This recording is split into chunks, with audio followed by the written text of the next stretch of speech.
shu dargoh bilimlar maskani ko'p yillar mana shu xalqimizga farzandlarga xizmat qilsin.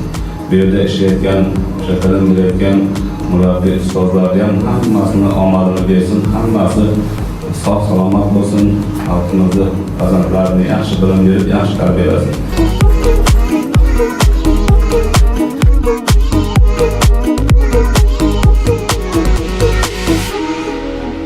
To'rtinchi davlat maktabgacha ta'lim tashkiloti 90-yillari qurib bitkazilgan. Mana 35 yildirki biz faoliyat yuritmoqdamiz. Tashkilotimizga Furqat mahallasidan, hududimiz bo'yicha Oltin Vodiy mahallasidan bolajonlar kelishadi. Hozirgi kunga kelib 180 o'rinta bo'lib, o'rinli bo'lib, undan 150 ta bolani biz hozir tashkilotimizga qabul qilmoqdamiz. Tashkilot xodimlari ham qulay sharoitlarga ega bo'ldi.